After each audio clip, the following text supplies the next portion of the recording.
اعوذ باللہ من الشیطان الرجیم بسم اللہ الرحمن الرحیم وقال الملك ائتوني به فلما جاءه الرسول قال ارجع إلى ربك فاسأله ما بال النسوة اللاتي قطعن أيديهن إن ربي بكيدهن عليم۔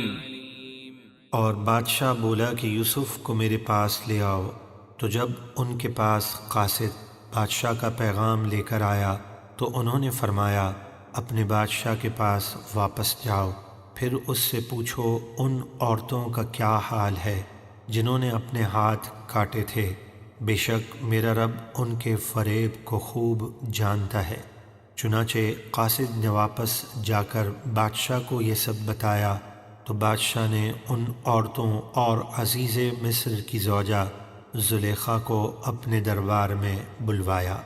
قال ما خطبكن إذ راوتن يوسف عن نفسه قلن حاش لله ما علمنا عليه من سوء قالت امرأة العزيز الآن حصحص الحق أنا راودته عن نفسه وإنه لمن الصادقين۔ بادشاہ نے کہا اے عورتوں، تمہارا کیا حال تھا جب تم نے یوسف کا دل لبھانا چاہا؟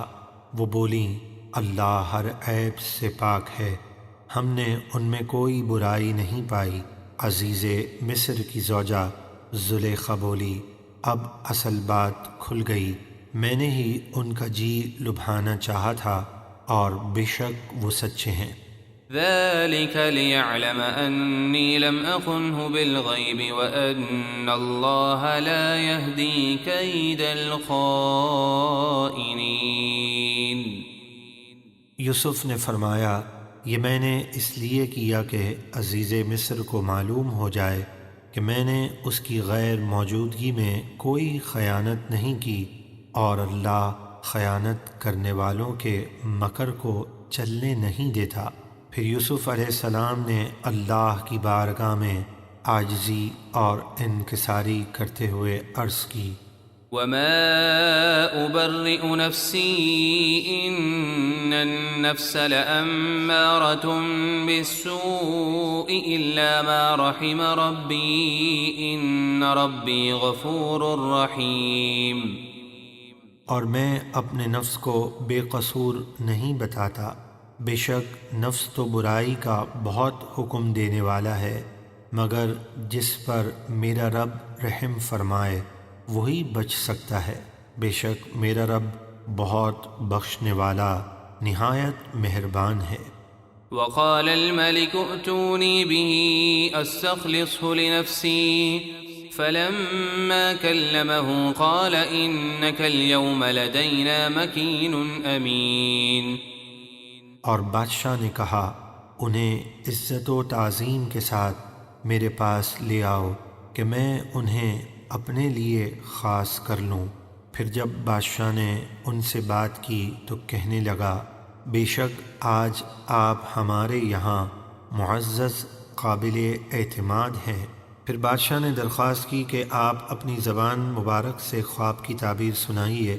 پھر جب یوسف علیہ السلام نے بادشاہ کو تعبیر بتائی اور ساتھ ہی فرمایا کہ اب غلے جمع کیے جائیں اور فراخی کے سالوں میں کاشت کی جائے تاکہ تنگی کے سالوں میں وہ کافی ہو اور خلق خدا کی خدمت کے کام آئے، تو بادشاہ نے کہا یہ انتظام کون کرے گا اس پر؟ قال اجعلني على خزائن الأرض إني حفيظ عليم۔ یوسف نے فرمایا مجھے ملک کے خزانوں پر مقرر کر دے، بے شک میں حفاظت کرنے والا علم والا ہوں۔ بادشاہ نے کہا آپ سے زیادہ اس کا حقدار کون ہو سکتا ہے؟ اور پھر سلطنت کے تمام امور اور خزانے آپ کے سپرد کر دیے اور آپ کو مصر کا والی بنا دیا۔